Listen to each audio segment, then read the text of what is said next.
Tuanzie huko Jamhuri ya Kidemokrasia ya Kongo ni kwamba maafisa wa jeshi la Rwanda wameomba watu wa jamii la Kimajamulenge wanaoishi na ng'ombe zao katika bonde la Ruzizi wakiwemo Mtarule, Luberizi, Bugera na Luvungi kuhamia Kamanyola ambapo watahamia kama walivyofanya wakati umeondoka huko jijini Uvira.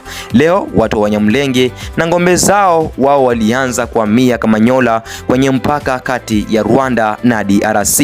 Kulingana na chanzo cha kuaminika ndani ya muungano wa AFC M23, mabaki ya wanajeshi ambao bado wameonekana huko Sange, Mtarule, Bugera na Luvungi wako pale ili kuhakikisha usalama wa watu wao na kuwaruhusu kuhama salama. Baada ya kuondolewa kwa watu wao, wanajeshi wao wote wa Rwanda wanaonekana pia wataondoka. Hatua hii ama watatua Kamanyola kusubiri uamuzi wa mwisho wa Paul Kagame kuhusu kuondoka kwao ambao wanaweza kuenea hadi mji ya Bukavu na Goma.